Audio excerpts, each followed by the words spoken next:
Kita masih lagi membicarakan kitab amalan solat sunat rawatib. Mudah-mudahan insya-Allah kita dapat manfaat, kita dapat amal dan sampaikan. Qala Syekh Musannif rahimahullahu taala wa nafa'ana wa iyyakum bi ulumihi fid darain amin ya rabbal alamin. Kata Syekh Musannif rahimahullahu taala, pembahagian solat sunat rawatib ia dibagikan kepada dua, iaitu muakkad, iaitu yang tuntutannya lebih kuat, dan yang kedua ghair muakkad, iaitu tuntutannya tidak kuat. Jadi kata ulama bahawasanya pembahagian bagi solat sunat rawatib ini ada dua. Pembahagian bagi solat sunat rawatib ada dua, iaitu dalam membicarakan solat sunat rawatib, iaitu solat yang mengiringi solat fardu, sama ada qabliyah ataupun ba'diyah, dia terbagi kepada dua bahagian. Yang pertama disebut sebagai muakkad, semayang sunat yang muakkad, semayang sunat rawatib yang muakkad, yang kuat tuntutannya untuk kita buat. Yang kedua, semayang sunat rawatib ghair muakkad, yang tuntutannya tidak kuat, tapi nak melaksanakan boleh, tidak salah dan tidak haram. Bahkan kalau dilaksanakan juga maka hukumnya sah. Cuma hukumnya saja bahagian yang kedua, iaitu ghair muakkad, tuntutannya tidak kuat. Bukan tak dianjurkan ataupun tidak digalakkan, tuntutannya tidak kuat untuk melaksanakan, tapi nak buat boleh. Ini bahagian bagi solat sunat rawatib. Maka bahagian pertama, solat sunat rawatib yang muakkad. Solat sunat rawatib yang muakkad ada 10 rakaat. Jadi kata ulama, bahagian yang pertama dulu, semayang sunat rawatib yang muakkad ni ada berapa jenis? Ada berapa rakaat? Ambil bahagian yang pertama dulu, solat sunat rawatib yang mengiringi semayang sunat fardu ni, semayang fardu ni yang muakkad ada 10 rakaat. Ada 10 rakaat. Artinya 10 rakaat ada 5 jenis semayang sunat rawatib yang muakkad. Yang pertama, solat sunat qabliyah subuh 2 rakaat. Solat sunat qabliyah subuh 2 rakaat. Ini hak jenis yang pertama. Azan je subuh, maka kita dituntut untuk melaksanakan solat sunat subuh 2 rakaat. Dan solat sunat subuh 2 rakaat ini termasuk daripada semayang sunat rawatib yang muakkad, yang kuat tuntutannya untuk kita buat. Nabi SAW antara semayang sunat rawatib yang cukup Nabi jaga adalah semayang sunat subuh 2 rakaat. Kerana daripada Sayyidatuna Aisyah radhiyallahu ta'ala anha, Nabi SAW pernah bersabda, Nabi kata, raka'atal fajri khairum minad dunya wa ma fiha. 2 rakaat fajar, iaitu semayang sunat subuh 2 rakaat itu khairum minad dunya wa ma fiha, lebih baik daripada dunia dan segala isi dunia. Jadi sebab itu tuan-tuan jangan tinggal Sembahyang sunat subuh 2 rakaat, kerana dia termasuk daripada kategori solat sunat rawatib yang muakkad. Kemudian yang kedua, solat sunat rawatib yang muakkad yang jenis yang kedua, yang tuntutannya lebih kuat untuk kita jaga, iaitu solat sunat qabliyah zuhur 2 rakaat. Solat sunat qabliyah zuhur 2 rakaat. Jenis yang kedua tuan-tuan, masuk saja waktu zuhur, maka kita dituntut untuk solat sunat qabliyah zuhur 2 rakaat. Misal kata hari Jumaat, solat sunat qabliyah Jumaat 2 rakaat. Hari Jumaat, solat sunat qabliyah Jumaat. Lain daripada hari Jumaat, solat sunat qabliyah zuhur. Ini termasuk qabliyah zuhur ni termasuk sunat rawatib yang muakkad, yang sangat dikuatkan tuntutan dia untuk kita buat. Jenis yang ketiga iaitu solat sunat ba'diyah zuhur 2 rakaat. Jenis solat sunat rawatib yang muakkad yang ketiga iaitu solat sunat ba'diyah zuhur 2 rakaat. Lepas habis saja sembahyang fardu zuhur, kita dituntut untuk melakukan solat sunat ba'diyah zuhur 2 rakaat.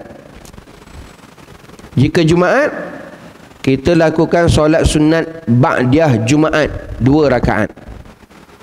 Itu termasuk daripada ba'diyah zuhur ni 2 rakaat, termasuk sembahyang sunat muakkad, sembahyang sunat rawatib yang muakkad, yang dikuatkan suruhannya tuan-tuan untuk kita jaga. Dan jenis yang keempat, solat sunat ba'diyah maghrib 2 rakaat. Habis saja sembahyang fardu maghrib, maka kita dituntut kuat untuk kita melaksanakannya, iaitu sembahyang sunat ba'diyah maghrib 2 rakaat. Sembahyang sunat ba'diyah maghrib 2 rakaat. Jangan tinggal tuan-tuan, kerana dia termasuk sembahyang sunat rawatib yang muakkad. Dan jenis yang kelima, sembahyang sunat ba'diyah isyak 2 rakaat. Sembahyang sunat ba'diyah isyak 2 rakaat. Lepas habis sembahyang fardu isyak, usahakan untuk kita lakukan sembahyang sunat ba'diyah isyak 2 rakaat. Maka inilah kata alim ulama, 5 jenis solat sunat rawatib yang termasuk hukumnya muakkad. Artinya tuan-tuan, kita kena ambil perhatian. Usahakan ni dapat jaga, dapat buat, laksanakan. Istiqamah. Kerana kita hidup tak lama lagi tuan-tuan. Kiamat makin hampir. Nabi pesan badiru bil a'mal salih, segera buat amal salih. Amal salih ulama kata ada 2, satu yang wajib, satu yang sunat. Yang wajib insya-Allah tuan-tuan dapat jaga, cuma sentiasa nak kena perbaiki dari semasa ke semasa, beri nilai tambah supaya berkualiti. Adapun sembahyang sunat ni, amalan sunat ni, maka disarankan untuk kita perbanyakkan. Sebelum nak banyak, adakan dulu. Sebelum nak banyak, adakan dulu. Maka nak adakan dulu, jaga yang ni dulu. Sembahyang sunat rawatib yang muakkad, yang 10 rakaat ni, yang 5 jenis. 2 rakaat sebelum subuh, 2 rakaat sebelum zuhur, 2 rakaat selepas zuhur, 2 rakaat selepas maghrib, 2 rakaat selepas isyak. Jadi total 10 rakaat, hak 5 jenis. Ini termasuk sembahyang sunat rawatib yang muakkad. Kerana disebutkan dalam kitab Fathul Mu'in, Syekh Zainuddin Al-Malibari disebutkan, wal muakkad min rawatib asyar. Solat-solat rawatib yang muakkad ada 10. Wa huwa rak'atani iaitu 2 rakaat sebelum subuh, 2 rakaat sebelum zuhur, 2 rakaat selepas zuhur, 2 rakaat selepas maghrib, dan 2 rakaat selepas isyak. Ini disebut dalam kitab mazhab kita, mazhab Syafi'i, bahawa sembahyang sunat yang muakkad, sembahyang sunat rawatib yang muakkad ada 10 rakaat. Jaga ni dulu tuan-tuan. Adapun nak buat lain daripada itu, maksud lain daripada itu tadi, contoh qabliyah maghrib, boleh tak? Boleh. Boleh, walaupun dia termasuk daripada rawatib yang ghair muakkad, yang tidak dikuatkan tuntutan dia. Masuk saja azan isyak, kita nak buat sembahyang sunat qabliyah isyak, boleh tak? Boleh. Tetap boleh. Lagi bagus. Kan sembahyang sunat tadi pegang tuan-tuan, dia punya formulanya, amalan sunat perbanyakkan. Perbanyakkan. Usahakan untuk kita banyakkan untuk melakukan yang sunat. Kerana yang sunat itulah, kata Imam Ghazali rahimahullahu taala, memberikan keuntungan. Adapun yang fardu kita buat ni tuan-tuan, dia bukan beri kita keuntungan, tak. Dia balik modal je. Kerana yang wajib itu, yang fardu ini mandatori, kewajipan ke atas kita untuk buat. Adapun untuk kita mendapat keuntungan nanti di hari akhirat, mana? Daripada amalan-amalan sunat. Kalau kita tak buat, kita tak kerjakan amalan sunat tuan-tuan, akhirat kita adalah orang yang rugi. Kita termasuk daripada minal khasirin, daripada orang yang rugi. Maka untuk mulakan dan jaga, amalkan sembahyang sunat, jaga dulu sembahyang sunat rawatib yang 10 rakaat ini. Dan bahagian yang kedua, iaitu solat sunat rawatib ghair muakkad. Bahagian yang kedua pula, setelah kita dah tahu bahagian yang pertama, sembahyang sunat rawatib yang muakkad, yang dikuatkan tuntutannya untuk kita buat 10 rakaat, 5 jenis. Kemudian sembahyang sunat rawatib yang ghair muakkad. Apa tadi ghair muakkad? Yang tidak dikuatkan tuntutan dia, tapi boleh untuk buat. Ada peluang, silakan, tak jadi masalah. Adapun bagi sembahyang sunat rawatib yang ghair muakkad, tuntutannya tidak kuat, ada 12 rakaat. Ada 12 rakaat. Yang pertama, solat 2 rakaat tambahan qabliyah fardu zuhur. Jenis yang pertama, solat 2 rakaat tambahan, iaitu qabliyah fardu zuhur. Kan tadi tuan-tuan, masuk saja azan zuhur, lepas azan zuhur, maka kita dituntut sembahyang sunat qabliyah zuhur 2 rakaat. Tuan-tuan ada masa lagi, tambah lagi 2. Tambah hak 2 lagi 2 rakaat itu adalah sembahyang sunat rawatib ghair muakkad. Tambah 2 lagi. Siapa yang dapat buat ni tuan-tuan, ada masa boleh. Qabliyah zuhur jadi berapa? 4. Qabliyah zuhur jadi 4 rakaat. 4 rakaat. Nak 1 salam boleh, 2 salam pun boleh. Tak jadi masalah tuan-tuan. Boleh untuk kita mengerjakannya. Dah. Tapi paling asas yang tadi 2 rakaat qabliyah zuhur. Tapi kalau masa tuan-tuan, tambah lagi 2 rakaat. Cuma 2 rakaat yang awal tu sembahyang sunat rawatib yang muakkad. 2 rakaat lagi sembahyang sunat rawatib ghair muakkad. Tapi tuan-tuan, para ulama, para salafus salih, wali min awliya illahi subhanahu wa ta'ala, dia cukup jaga tuan-tuan. Dia cukup jaga ni. Dia akan buat juga qabliyah zuhur tu dia jadi berapa? 12 rakaat, 4 rakaat. 4 rakaat. Tuan-tuan muslimin muslimat yang dirahmati Allah, siapa yang dapat melaksanakan qabliyah zuhur ni 4 rakaat, 4 rakaat ni tuan-tuan, dia dapat jaga, insya-Allah Allah Ta'ala akan berikan banyak kelebihan-kelebihan yang didapat, walaupun tanpa dia ketahui. Tanpa dia ketahui, tuan-tuan. Kalau dapat istiqamah, silakan dapat lakukan. Contoh disebutkan dalam satu riwayat, siapa yang dapat melaksanakan solat sunat duha 4 rakaat, solat sunat duha 4 rakaat, kemudian dia buat solat sunat zuhur, sembahyang sunat qabliyah zuhur 4 rakaat.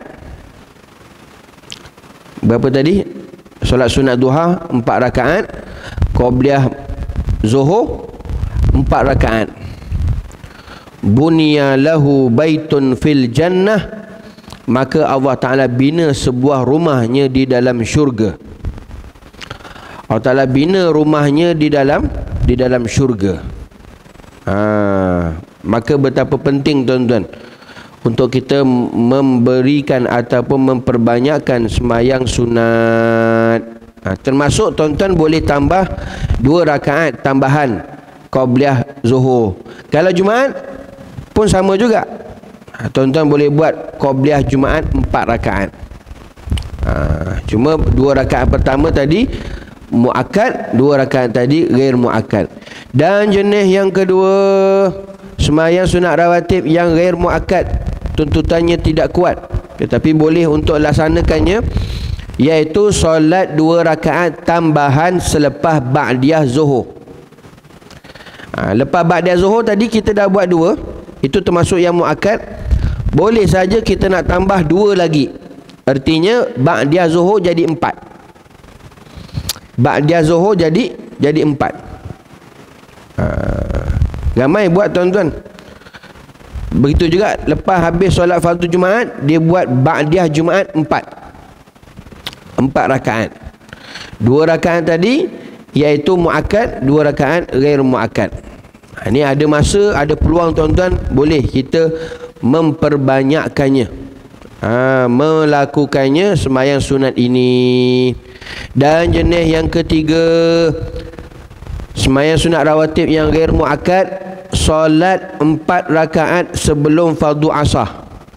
Masuk saja waktu asar, lepas saja azan asar, maka usahakan untuk buat solat sunat asar 4 rakaat.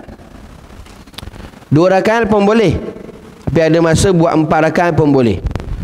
2 rakaat ke 4 rakaat ke sembahyang sunat asar ni, sembahyang sunat asar ni, sembahyang sunat qabliyah asar ni adalah termasuk sembahyang sunat rawatib yang ghair muakkad, tuntutannya tidak kuat. Tapi nak buat, silakan. Nak buat, silakan. Dapat pahala, tuan-tuan, tetap sah dan dah ada pahala, ada ganjaran yang diberikan oleh Allahu Jalla Jalaluh.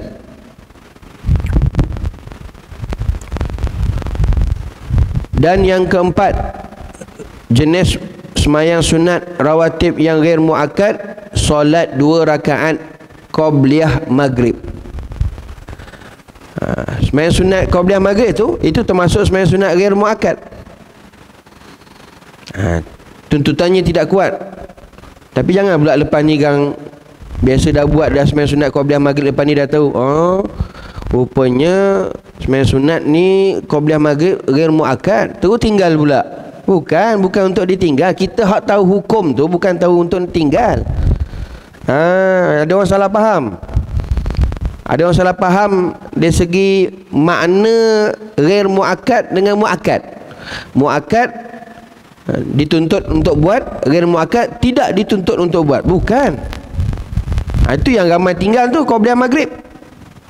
Sebab apa dia kata ghair muakkad, tidak dituntut? Kena terjemah betul, tuan-tuan. Muakkad yang dikuatkan tuntutan dia, ghair muakkad tidak kuat tuntutannya, tapi nak buat boleh. Cuma hukum dia termasuk qabliyah maghrib ini termasuk sembahyang sunat rawatib yang ghair muakkad. Silakan, tuan-tuan, teruskan untuk nak laksanakannya. Dan jenis yang kelima, sembahyang sunat rawatib yang ghair muakkad, tuntutannya tidak kuat, Solat 4 rakaat sebelum fardu isyak. Solat 4 rakaat qabliyah solat fardu isyak. Qabliyah isyak boleh buat 2, boleh buat 4. Boleh buat 2, boleh buat 4. Tetapi tetap termasuk qabliyah isyak, dia sama statusnya dengan qabliyah maghrib, iaitu solat sunat rawatib ghair muakkad yang tidak kuat tuntutannya untuk buat. Tapi ada masa peluang tetap untuk boleh untuk kita lakukan. Tuan-tuan muslimin muslimat yang dirahmati Allah.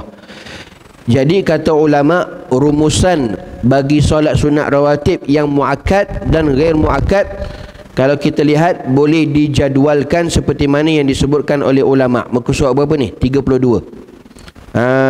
Kalau siapa yang ada kitab ni boleh tengok kat sini, ada jadual dia. Ada jadual dia. Pada petak yang pertama ditulis sini qabliyah, yakni sebelum. Sebelum. Petak pertama qabliyah, kemudian petak yang kedua hukum, petak yang ketiga jenis solat fardu apa, yang keempat ba'diyah, yakni selepas, kemudian hukumnya apa. Tonton tengok dalam petak yang pertama dulu, 2 rakaat tu qabliyah. Qabliyah berapa? Qabliyah subuh. Itu hukumnya muakkad. Ini tolong jaga. 2 rakaat. Ini dia punya rumusan untuk jadual, kita mudah faham kat sinilah. 2 rakaat qabliyah subuh, hukumnya muakkad, dikuat untuk kita laksanakannya. Kemudian ba'diyah subuh. Ada ba'diyah subuh? Ba'diyah subuh tak ada. Jangan terlajak gajin. Jangan terlajak gajin tuan-tuan. Ba'diyah subuh tak ada. Kenapa? Kerana hukum dia termasuk waktu tahrim, waktu haram. Sebab tu ba'diyah subuh, ba'diyah asar tak ada. Ba'diyah subuh, ba'diyah asar tak ada. Tuan-tuan, antara waktu yang sangat mahal dan berharga iaitu selepas subuh. Selepas subuh tu maksudnya apa? Lepas habis sembahyang fardu subuh sampai waktu syuruk. Itu waktu yang sangat berharga. Waktu sangat berharga. Dalam seharian tuan-tuan ada 4 waktu yang sangat berharga. Yang pertama sebelum subuh, yang kedua selepas subuh, yang ketiga selepas asar, yang keempat selepas maghrib. Ini waktu, kata ulama, waktu yang sangat berharga. Sebelum subuh, selepas subuh, selepas asar, selepas maghrib. Siapa yang beramal pada waktu tersebut, ganjarannya sangat besar. Dan siapa dapat beramal pada waktu tersebut, dia dapat menampal kekurangan-kekurangan pada zaman yang kita lalai-lalai dulu. Zaman pop ye yang mau apa-apa dulu kan. Macam-macam lah tuan-tuan. Nak cover tuan-tuan benda yang lalai dulu, ni sekarang ni jaga 4 waktu tersebut. Sebelum subuh, selepas subuh, selepas asar, selepas maghrib. Nak jaga macam mana? 4 waktu ni tuan-tuan hak jaga macam mana? Yang pertama, penuhkan semayang. Mana dirikan semayang. Apa yang boleh buat semayang. Nak qada boleh. Walaupun sembahyang fardu subuh, lepas sembahyang fardu subuh boleh sembahyang qada tak? Boleh. Sebab qada dia tidak termasuk haram untuk lakukan, sama ada selepas waktu subuh ataupun selepas asar. Boleh. Yang kedua, banyakkan apa? Qiraatul Quran, baca Al-Quran. Yang ketiga, waktu tersebut banyakkan zikrullah. Zikrullah. Astaghfirullah. Banyakkan astaghfirullah, banyakkan selawat, Allahumma salli ala sayyidina Muhammad wa ala ali sayyidina Muhammad. Banyakkan tahlil, la ilaha illallah, la ilaha illallah. Itu 3 komponen zikrullah. Istighfar, selawat, tahlil, la ilaha illallah. 100, 100, 100. Baik. Sembahyang, baca Quran, zikrullah. Yang keempat, majlis ta'lim, duduk majlis ilmu. Kalau lepas subuh ada majlis ta'lim, duduk majlis ta'lim, majlis ilmu. Kata ulama, kalau dapat buat 4 semua sekali silakan. Tak dapat salah satu pun tak apa. Dia termasuk memenuhi amalan dalam 4 waktu tersebut. Contoh, sebelum subuh tadi, sebelum subuh, apa yang kita boleh buat? Sembahyang sunat. Sembahyang sunat tahajud, sembahyang sunat hajat, sembahyang sunat taubat, sembahyang sunat tasbih. Boleh zikrullah, boleh baca Quran. Tu maksudnya amalan-amalan ni hak kita nak penuhkan dalam 4 waktu tersebut. Lepas sembahyang fardu subuh, ada majlis taklim, ada majlis ilmu, duduk sampai habis syuruk. Ini waktu yang sangat berharga ni tuan-tuan. Lepas asar, apa yang kita boleh buat? Salah satu tu pun tak apa, duduk zikir, istighfar, selawat, la ilaha illallah. Halas, okey dah tu. Kalau tak, baca Quran, silakan, pilihlah. Lepas maghrib, ada kuliah maghrib, duduk dalam majlis taklim, majlis ilmu. Kalau tak ada majlis ilmu, zikir. Kalau tak zikir, baca Quran.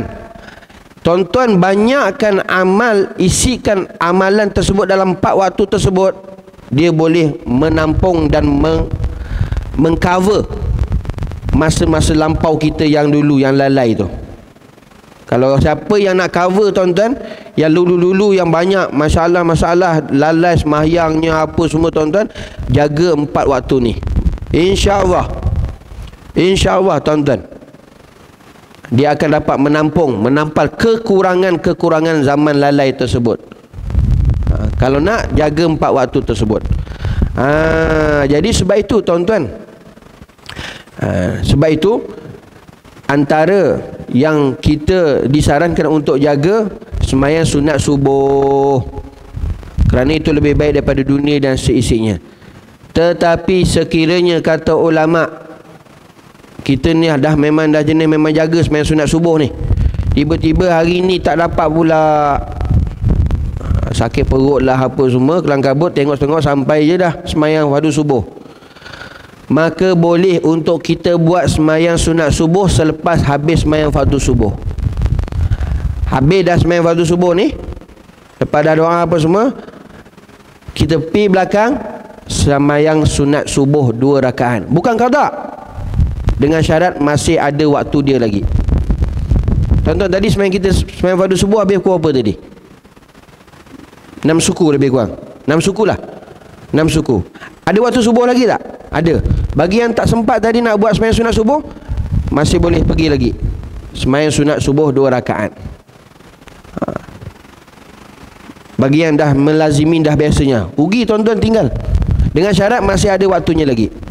Cuma tadilah orang kita tuan-tuan, dia didoktorinkan, dia faham sembahyang lepas habis sembahyang fardu subuh tak boleh sembahyang sunat-sunat, tak boleh nak buat sembahyang yang lain. Ada sembahyang yang boleh buat, ada jenis sembahyang yang tak boleh buat. Tiba pula dia ada orang pula buat sembahyang dekat belakang, kita pun tengok, apa ni? Haram. Haram. Padahal boleh untuk buat sembahyang sunat subuh yang dia tak dapat nak buat tadi sebelum sembahyang fardu subuh. Ataupun dia nak buat qada, sembahyang fardu subuh qada, boleh tak? Lepas habis sembahyang fardu subuh, boleh. Dia tidak termasuk jenis yang haram. Sebab tu kena tahu tuan-tuan, certain solat yang boleh buat, yang tak boleh buat, supaya jelas benda ni. Jadi tempoh ni tuan-tuan boleh sampai sebelum habis subuh. Habis subuh bila? Syuruk. Habis subuh tu syuruk. Syuruk tu habis subuh lah.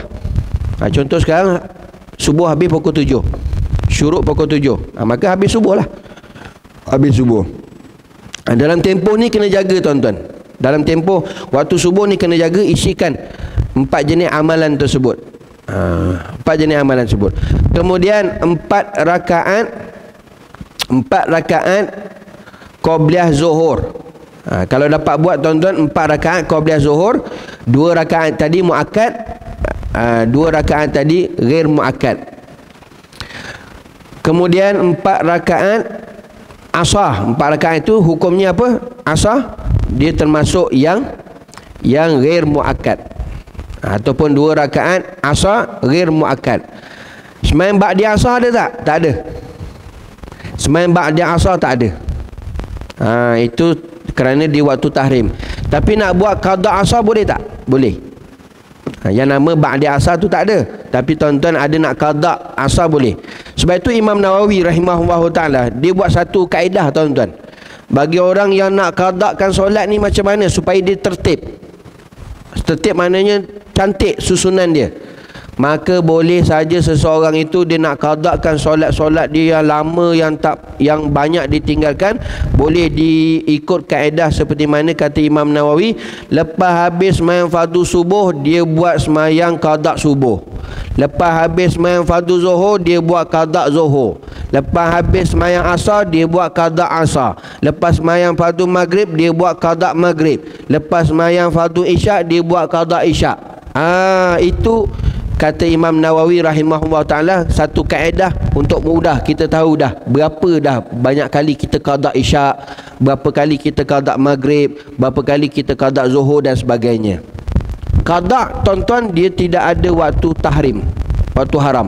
Anytime, bila-bila masa boleh buat. Sebab dia utang dengan Allah. Orang hutang dengan kita, ada kita bagi masa.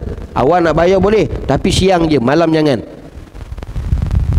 Hutang 50,000 je, kita bagi syarat, awak nak bayar nanti kena ingat ni hutang kena bayar, tapi waktu siang je tau, malam jangan bayar. Boleh? Rugilah tuan-tuan. Rugilah. Yang dia ada masa tuan-tuan malam je.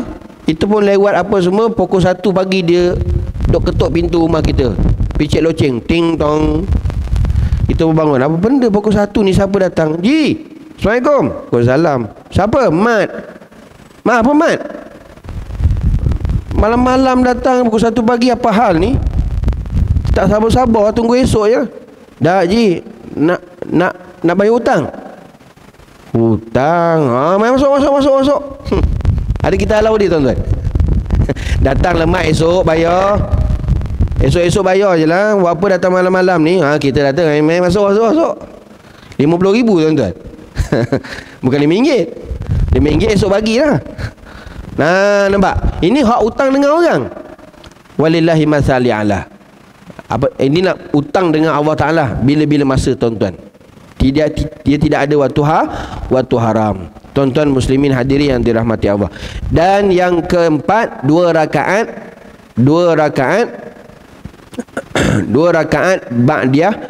ba'diyah maghrib itu muakkad, 2 rakaat qabliyah maghrib itu ghair muakkad. Dan yang kelima, 4 rakaat qabliyah isyak itu ghair muakkad, 2 rakaat ba'diyah isyak itu adalah sembahyang sunat yang muakkad hukumnya. Tuan-tuan muslimin muslimat yang dirahmati Allah. Ini tuan-tuan, jenis bahagian sembahyang sunat rawatib itu ada 2 kata ulama. Yang pertama, hukumnya muakkad yang dikuatkan suruhannya. Yang kedua, ghair muakkad yang tidak dikuatkan suruhannya. Maka perlulah kita berusaha tuan-tuan, doa pada Allah Subhanahu Wa Taala, mudah-mudahan Allah Taala beri kita kekuatan untuk dapat melaksanakan sembahyang sunat rawatib ini. Dapat jaga ini pun sudah memada dah tuan-tuan dalam kehidupan kita. Ada orang tuan-tuan minta maaf cakap dia hanya dapat jaga solat fardu je. Itu hidayah taufik daripada Allah Ta'ala. Sungguh, sembahyang fardu zuhur dapat buat, asar dapat buat, maghrib dapat buat, isyak dapat buat, subuh dapat buat. Masya Allah, tabarakallah. Tak pernah tinggal sembahyang fardu 5 waktu. Tetapi dia tak pernah pun dapat buat sembahyang sunat rawatib. Wa imma qabliyah ataupun ba'diyah pun tak dapat buat. Bila tanya kenapa? Wallahu alam. Hidayah taufik daripada Allah. Tahu tak kelebihannya besar? Tahu. Tapi tak ada kekuatan tuan-tuan. Sebab yang bagi kekuatan, keupayaan tu siapa? Allah. La haula wa la quwata illa billah. Kita main dapat semayang ni, duduk dalam majlis ilmu, apa yang kita buat tuan-tuan tu semua bukan dengan kekuatan daya upaya kita. Tak. Semua billah dengan Allah. Allah Ta'ala yang pilih. Keupayaan, kekuatan daripada Allah, bukan dengan kita. Kita kena nafikan tuan-tuan. Bukan dengan aku bijak, aku cerdik, aku ada ilmu, aku sehat, aku dapat buat itu buat ni. Tak. Semua dengan keupayaan kehendak Allah Ta'ala. La haula wa la quwata. Tiada daya upaya kita, tiada kekuatan kita illa billah, melainkan dengan kehendak Allah. Ini kena buang dulu, kena tolak dulu tuan-tuan. Tolak keupayaan kita, tolak kekuatan kita, tolak cerdik pandai kita. Jangan. Kalau kita pandang kita sihat, kita dapat buat. Kita cerdik, pandai, kita dapat buat. Kita apa lagi, ada masa kita dapat buat. Itu silap tu. Kita masih lagi terhijab dengan Allah Ta'ala. Kita masih lagi tak kenal dengan Allah Subhanahu Wa Ta'ala. Allah Ta'ala tuan-tuan yang memberikan keizinan, kehendaknya, menggerakkan kita, memberikan taufik pimpinan untuk kita buat. Sebab itu tuan-tuan, ini bahagian masing-masing, tapi tetaplah doa pada Allah Ta'ala. Sebab itu Nabi ajar apa? Kita ni supaya nak dapat sentiasa ibadah kepada Allah, taat kepada Allah, ingat kepada Allah, jangan lupa doa yang Nabi ajar. Allahumma a'inni ala zikrika wa syukrika wa husni ibadatik. Nabi suruh kita minta 3 perkara tuan-tuan, supaya Allah Ta'ala tolong kita. Kata ulama tuan-tuan, Nabi hak jarang minta perkataan ya Allah tolong aku ya Allah. Biasanya hak kalau Nabi doa Rabbana, Allahumma, ya Allah, ya Tuhanku, itu. Tapi ini satu doa special tuan-tuan.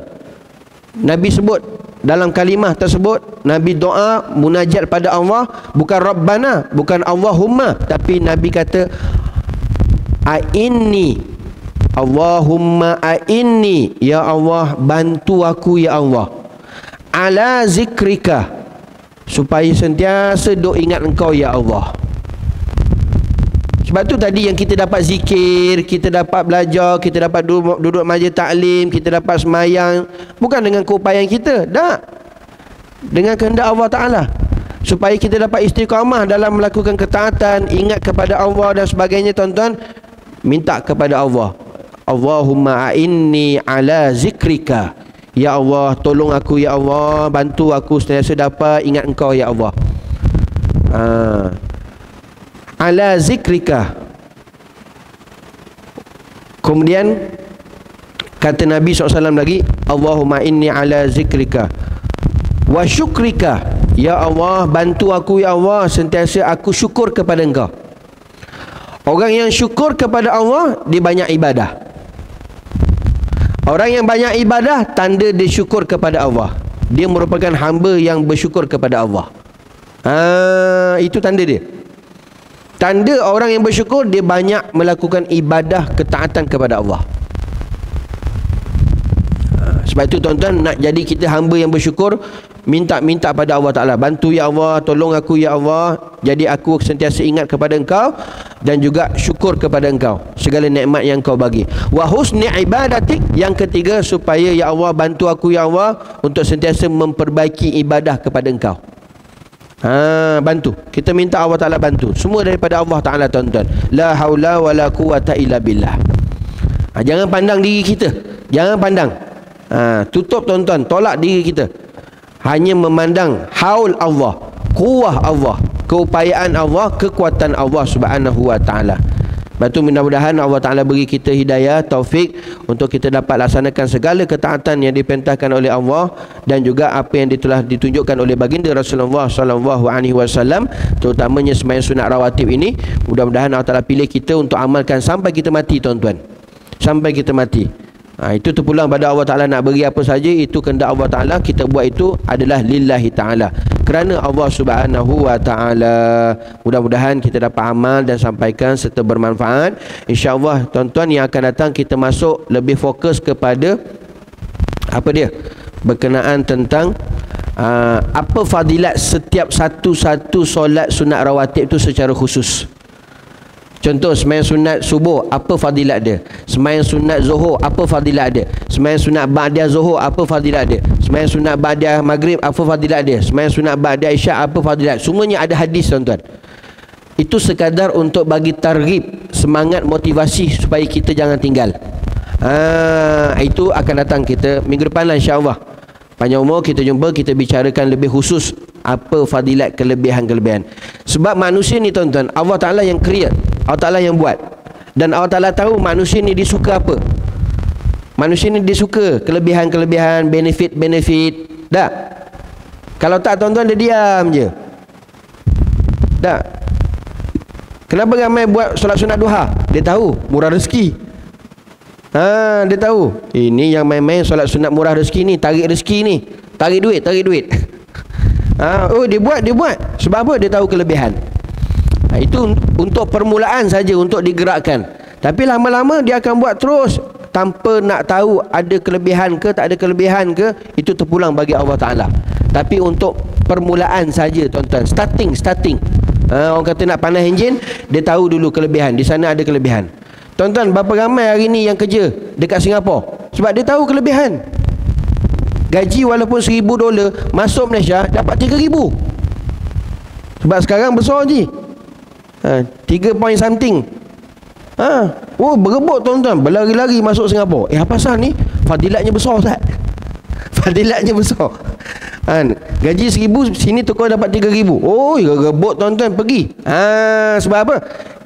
Sebab apa dia buat? Sebab apa dia pergi sana? Sebab dia kelebihannya besar. Gitulah tuan-tuan, dalam kita beramal ada kelebihan-kelebihan fadilat yang telah disebutkan oleh Nabi SAW. Mudah-mudahan sebagai perangsang motivasi untuk kita melaksanakan. InsyaAllah kita jumpa nanti pada pertemuan yang akan datang. Wallahu ta'ala a'lam. Wal'afwa minkum. Hadza wabillahi taufiq wal hidayah. Wassalamualaikum warahmatullahi wabarakatuh.